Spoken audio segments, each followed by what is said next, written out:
la conferencia en su conjunto. Entonces, decía esto que en realidad hay muchos elementos que ya fracturamos. ¿Cuál es la crítica, por ejemplo, a las izquierdas clásicas?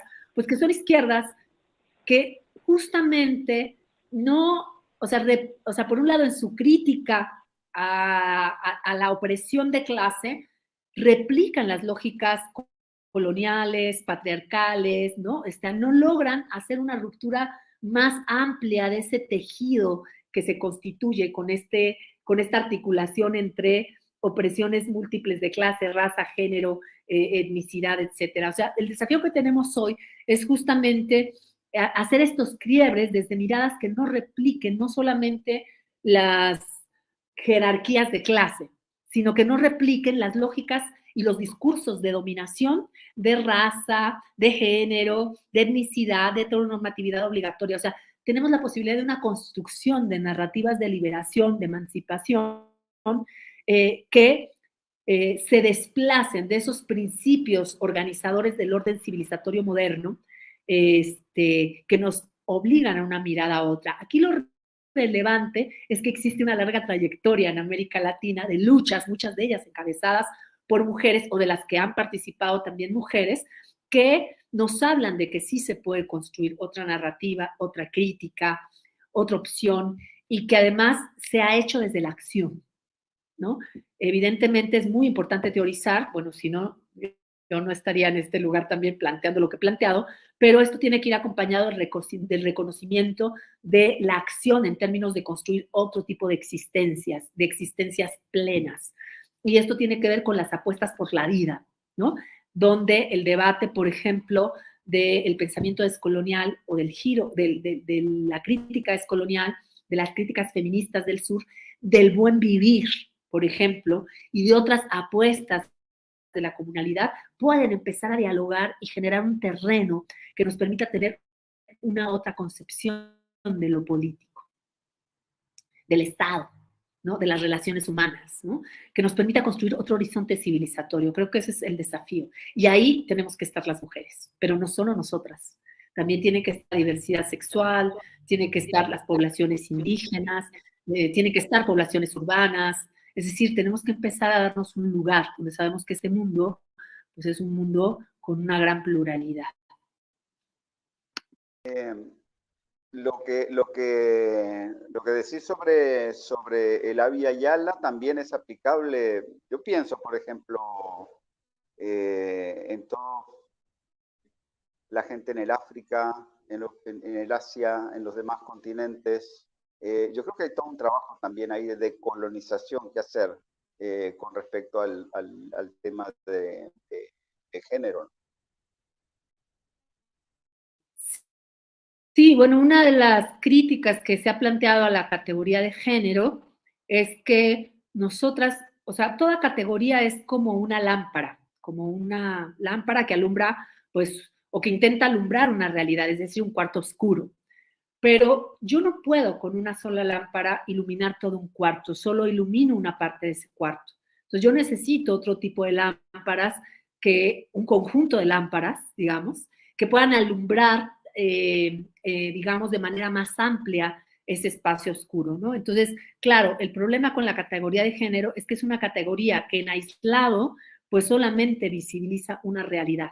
Y, por supuesto, las mujeres racializadas, pues quedamos poco o sea, nuestras opresiones y nuestras condiciones quedan poco entendidas y solo se utiliza la categoría de género, como lo mostró el testimonio de Domitila o como lo mostró el testimonio que hace referencia a lo planteado por Sojourner Truth, esta mujer liberada afrodescendiente.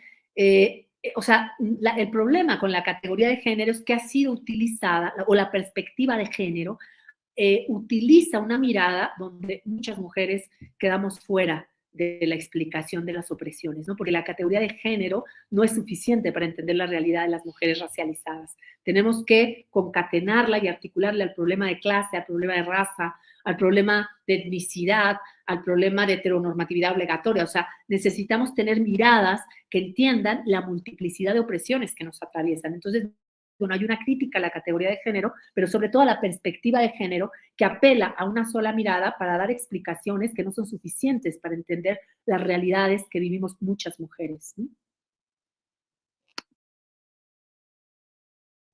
¿Y qué nos puede decir sobre el debate? Bueno, yo creo que está un poco implícito en la respuesta que acabas de dar, ¿no? El debate que hay hoy en día acerca de, por ejemplo, la reasignación sexual, como le dicen en muchos países. Yo debo decir, aquí en Nicaragua, la diversidad sexual está por todos lados, pero yo creo que el que tuviera $5,000 para hacerse una cirugía de esas, lo más probable es que lo que haga sea montar un negocio para sobrevivir materialmente, ¿no? Pero, ¿cómo ves esas discusiones que se están dando aquí también en América Latina y todo esto, ¿no? Sí, yo creo que estas discusiones nos tendrían que llevar otra vez al problema de la justicia social. Esta discusión en los 80 se dio en América Latina en relación al aborto, por ejemplo, ¿no? O sea, ¿quiénes abortan y en qué condiciones? Y eso, o sea, las estadísticas y los testimonios eran claros. En México, GIRE, el grupo interdisciplinario en reproducción elegida, mencionaba en los 80 cómo pues, las mujeres que abortaban en buenas condiciones, pues tenían un privilegio de clase que les permitía ir a lugares donde esa intervención, pues en realidad no las ponía en riesgo. Mientras que las mujeres que morían eran las mujeres empobrecidas, las mujeres de sectores populares que practicaban abortos en malas condiciones y que terminaban poniendo en riesgo sus propias vidas.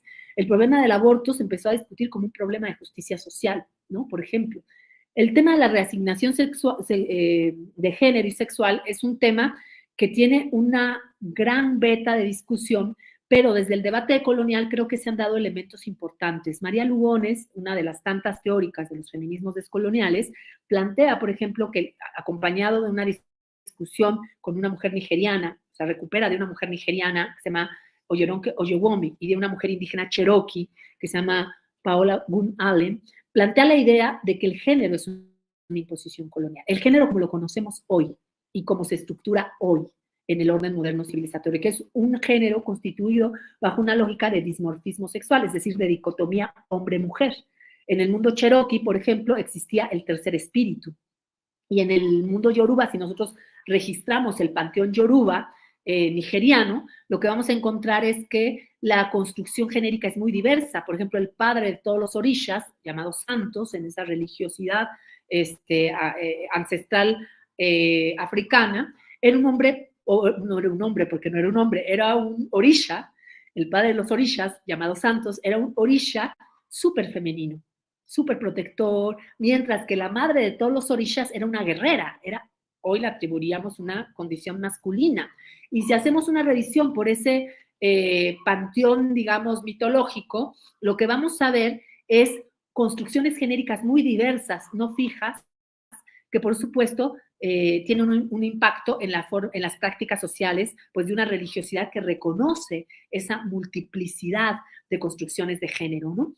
En ese sentido, creo que el problema con la lógica del género en la modernidad, que Lugones plantea que genera una imposición, es que construye una mirada de género que es súper polar y además es una mirada profundamente fija y rígida, ¿no? Y hoy las realidades rebasan esa mirada y yo creo que la discusión tiene que darse en torno de las reales existencias de diversidades que no pueden ser negadas por una mirada que plantea que solo hay dos polos de la construcción sexogenérica, ¿no? Entonces, creo que tenemos un debate justamente que atraviesa por el tema de cuál es la realidad de las existencias y cuáles son las existencias que han sido excluidas históricamente y las que siguen siendo excluidas hoy en día, y las nuevas realidades y existencias, más bien, que están siendo excluidas con especial rigor o que están siendo incluidas desde el mercado y desde la lógica capitalista, ¿no?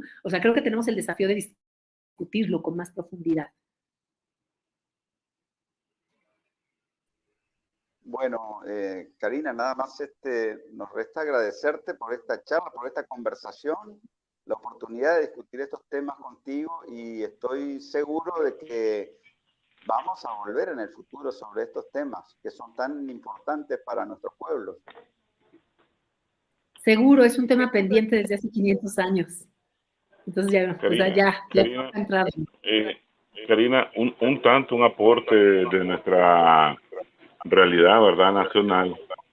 En nuestro caso, la lucha de las mujeres es reconocida. Nuestro país ocupa uno de los primeros 5 lugares en el mundo donde la mujer desempeña un enorme papel en la transformación, en la construcción de nuestra sociedad. Tenemos una vicepresidente de lujo muy activa, ¿verdad? Y estamos claros nosotros que en la transformación del modelo socioeconómico, todo este debate se hace más práctico, es más posible llevarlo a una realidad de restitución de derechos, de reconocimiento del inmenso y enorme papel que juega la mujer, ¿verdad? Y entendemos que nosotros hemos alcanzado un enorme progreso y desarrollo en este aspecto. Nicaragua lo es ahora, ¿verdad? Y coincido con Jorge en que vamos a retomar este tema de nuevo porque es muy importante. Nos ubica, nos clarifica. Nosotros seguimos en esa línea de reconocimiento y restitución, ¿verdad?, de derechos que se merece la mujer como tal. La lucha, su participación en la lucha de liberación contra el somocismo, contra el intervencionismo, ¿verdad?, y en la defensa de la revolución y actual hoy en la construcción de nuestra sociedad, ¿verdad?, de la construcción de mejores posibilidades a futuras, está demostrado en la práctica cotidiana del arduo labor que tiene la mujer en nuestra sociedad. Me uno, ¿verdad?, a agradecerte que hayas aceptado la invitación y esperamos siempre de nuevo tenerte aquí en el Centro Regional de Estudios Internacionales CREI. Sí, pues yo encantada.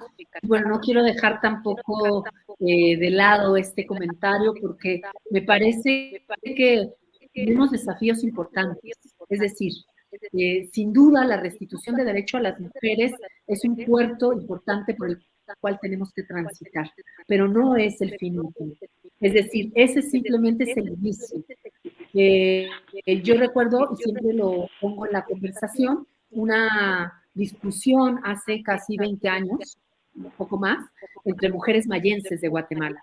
Y eran mujeres mayores que venían de toda la lucha de los pueblos originarios y mujeres más jóvenes que muchas de ellas estaban involucradas en las ONGs y en las nuevas lógicas de los feminismos, digamos, pues más clásicos, ¿no?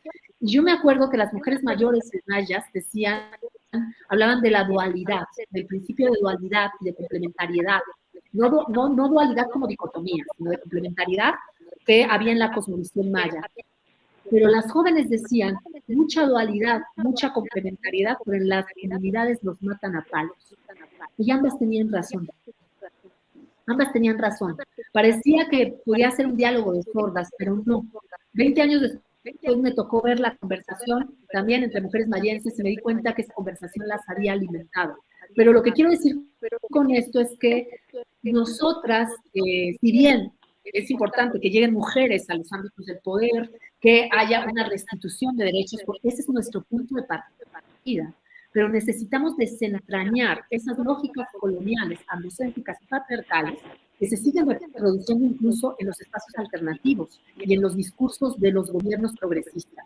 No como una crítica, porque nosotros estamos de este lado. Hemos decidido apoyar a nuestros pueblos, hemos decidido apoyar a los gobiernos progresistas, porque preferimos tener gobiernos progresistas que tener gobiernos dictatoriales, incluso encabezados por mujeres, como el caso de Dina Boluarte, pero también necesitamos decir y hacer la crítica para que se abra la fisura que nos permita pensar más allá.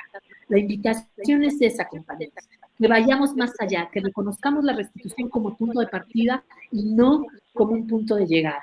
Que sea ese el punto que nos permita ir más allá y empezar a pensar otro tipo de alternativas políticas que rompan con las lógicas de los estados modernos coloniales que siguen estando vigentes en los estados nacionales que tenemos en América Latina.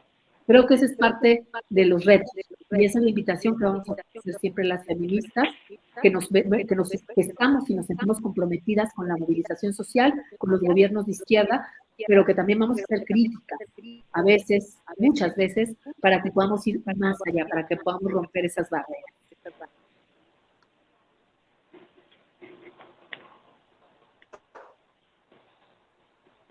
Bueno, muchas gracias entonces, Karina.